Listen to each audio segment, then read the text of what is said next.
All right, welcome back to another edition of Coach's Corner. This is the Valentine's Day bonus edition, and it's kind of a fun one. We've got some tidbits here, but this is mostly just for smiles, I guess. But do want to touch on a couple things that are kind of inherent to the industry that are still important and things that we love about it. So before we get going, the number one thing you love about commercial and fleet?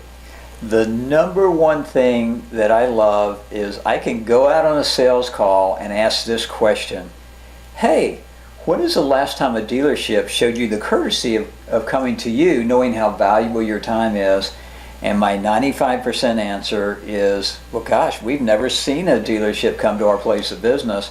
I don't know any other sales where you can go out and make a sales call and you don't run into another salesperson, right, or they haven't even called on businesses. They've just earned that business by default. So I love the fact we're in an industry where if you'll just make your calls and do a good job on them, you're going to be successful. And that's going to kind of set the tone for the rest of this video. So you mentioned it previously, kind of, or at least started that. One of the unique things in commercial and fleet is the opportunity to have the sales process actually be a process. Versus retail being mostly an event. It's one of the things you touch on all the time in the boot camps, but really go into a little bit of detail on that and why you love that aspect of it. Absolutely.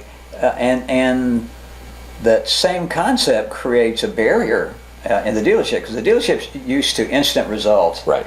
It's kind of like if you're dating and on the first date you ask somebody to marry you. I mean, that's the retail kind of mentality, that we're going to make that sale right then. Right. With the commercial, it's a process, just like a process of dating. You get to know the person, you ask questions, you get to know what's important to them, they get to know what's important to you, you build a relationship, and then great things happen. Or in some cases, not so great things. Mark that out. Right. It is a process, and the process depends on several very important things. It depends on follow-up.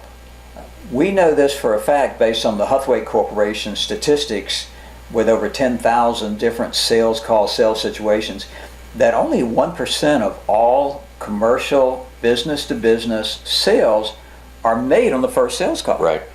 3% on the second, 6% on the third, 9% on the fourth, and from the fifth to the eighth call, 81% of all sales are made. So your win comes after the fifth call. And I always tell people, think of it as putting money in the bank. You just can't withdraw it until you make that fifth to eighth call, and then you get a whole bundle of money. But the interesting thing, according to the Huthwaite Corporation, is that 74% of all salespeople never make the second call. Right. So some people say, well, that's kind of depressing. To me, that's inspiring. I know that I just eliminated 74% of all my competition after the first contact. I've only got 25% left. After the second contact, we're down to about 10% of all salespeople that are left in the game. So, wow, I mean, that's phenomenal.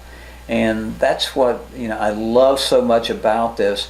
If you do the basics, we always talked about the basics in sports, Will, right, whether it's hitting a baseball or a good tackling form in football. If you learn the basics and just practice the basics, you can become a superstar. Right. And I don't want to go off too on a tangent here, but as you were talking about those percentages, it made me think of something that's relevant through sports, but I think it's worth sharing. Last year during, I think it was the U.S. Open, the golf tournament, somebody was talking about how Jack Nicklaus viewed the competition. And he would hear somebody in the locker room say, oh, the rough is too thick. And in his mind, he would eliminate 10 people. And then maybe the wind is going to be too high, another 10. Oh, it might rain on Thursday, another 10. And Jack would go through and basically say, okay, if there's 160 players in the field, about 120 of them or so have eliminated themselves by mindset. It's the same thing here with the sales. Just by making the effort to get to the second call, you've eliminated a huge percentage of people who haven't. Absolutely. So keep that in mind when making the effort, that maybe the first call doesn't go brilliantly, but just by making the effort to make 2, 3, 4, and 5, you've already eliminated a lot of the competition. Second thing we definitely love about this industry, and this is both for us and for you, the sales consultants that are watching this, is the partnerships with great companies that are really there to help. Companies like Ally Financial, Knapheide, Work Truck Solutions, and then there are many, many, many others, but I think our best relationships are with those three in particular. Talk about how to take those relationships to the next level and have it be a mutual benefit between the sales consultant / dealership and the partner, whether it's one of those three or somebody Absolutely. First, the partnership has to be mutual, i.e., Right. It's not me expecting a ton of things out of my upfitter. Right. It's me also helping them. I mean, gearing clients to go to that upfitter that I bring in, having one that I know I can depend on. It's helping them with leads, and it's really that partnership. I know, and I'll give an example of Work Truck Solutions as well as Commercial Truck Trader. We are friends with those people from both organizations. I mean, one of them I actually student taught at Douglas Freeman High School in Richmond, Virginia, when I was a student. So it's that whole aspect of not what can you do for me, but rather what I can do for you. I know we espouse and promote BNI, Business Network International, a lot. The reason we do it is because their motto is givers gain. Right. The more you give to your partners, the more you help your partners, the more you gain. I can't tell you how many dealerships that we recommend Commercial Truck Trader as well as Work Truck Solutions, because I think they can work in tandem if you do it correctly. Most of our dealerships use both. It's just great tools. So we don't ask for anything in return from any of those companies. Any of them. Right. We just promote them because we know it's going to help us be more successful. We've got a great relationship with Ally Financial, with GM Financial, with Chrysler Financial. We've got great relationships with Knapheide, with Redding, with all those companies.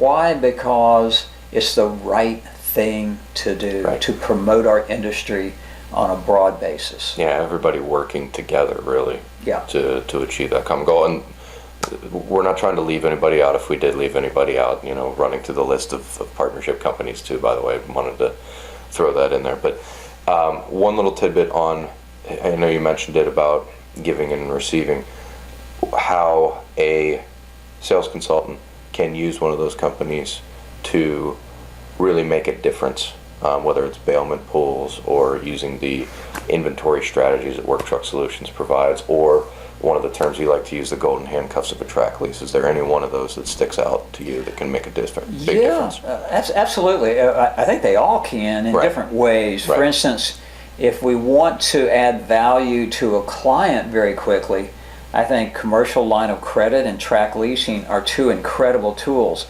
I tell brand new people, get to know those two products forward and backward. I mean, really understand them, because if I get you a line of credit, you almost feel obligated to work with me. If I explain why track leasing, what we also call a commercial open-ended lease, is of value to you and can help you with your company and save money, then I in turn become a value to you. I add so much in the way of expertise and knowledge. I become your truck person. I become your van person. I become your vehicle person. And that's what you want to be. The more you promote your partners and the more you know about their products and services, you become an expert in the eyes of your customers. So we always tell brand new salespeople, pick up the phone and start calling. You definitely want to go out to your local upfitters. You want to spend a day understanding what they do and how they do it so you can really understand it. They'll go on sales calls with you. Yes, they will. So you've got to be intimately involved with all your partners, or else they're really not partners. They're just vendors. And if your viewpoint is, well, that's just a vendor, then you're missing the boat. If your viewpoint is, that's my partner, that's part of my team, then you're doing the right thing. Last segment for Valentine's Day. People and relationships. It's something that's really special to this industry, of the relationships that we have, not only with, like we were talking in the last segment, with partner organizations, but also just people within dealerships in general, and also the people that are, at the highest level of the various OEMs. There's a really unique characteristic here of not only those relationships with the people in general in this industry.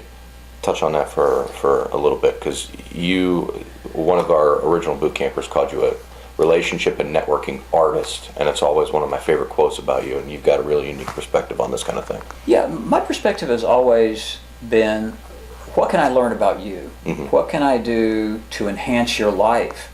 And if I think in those two terms, it's amazing what happens. When I go to a trade show that's sponsored by the brand, whether it's a Chrysler show or GM or Ford, I spend a lot of time walking around the trade show floor just saying hi to people. Yes, he does. It's amazing. I mean, a lot of hugging and finding out how they're doing and how their kids are doing. If you take a personal interest in others, that's the most powerful form of networking. People want to help you. Mm-hmm. It's amazing how many referrals I get from upfitters, from Ally, from guys like Bill Worthington, guys like Chip Zimmer with General Motors on the West Coast. I'll be talking to one of his dealerships today. That's a referral. Jennifer Sweet with GM, another dealership that I'll be talking with later today because of her referral. But those referrals don't happen because you ask people to refer you. Those referrals happen because you give value to their lives. Yep. You stay in touch. We have a newsletter that goes out to thousands of people. We're not trying to sell you anything in that newsletter in most cases, maybe to come to our boot camp, but that's an easy sell. But what we're trying to do is educate you. We're trying to add value. The more value you add to people's lives, the more you become what I call a connector, is a term I use, and I take that from the book The Outliers by Malcolm Gladwell. And a connector is someone who loves referring, who loves helping other people be successful. If you'll do those things, you'll be the relationship artist. Absolutely. That's a great term. That's it. I hope you have a wonderful Valentine's Day. When you're receiving this, we'll actually be at one of those shows. Wait a minute. There you go. Business Link, Las Vegas. So thank you very much for watching this edition. We'll see you next time for Coach's Corner. Take care.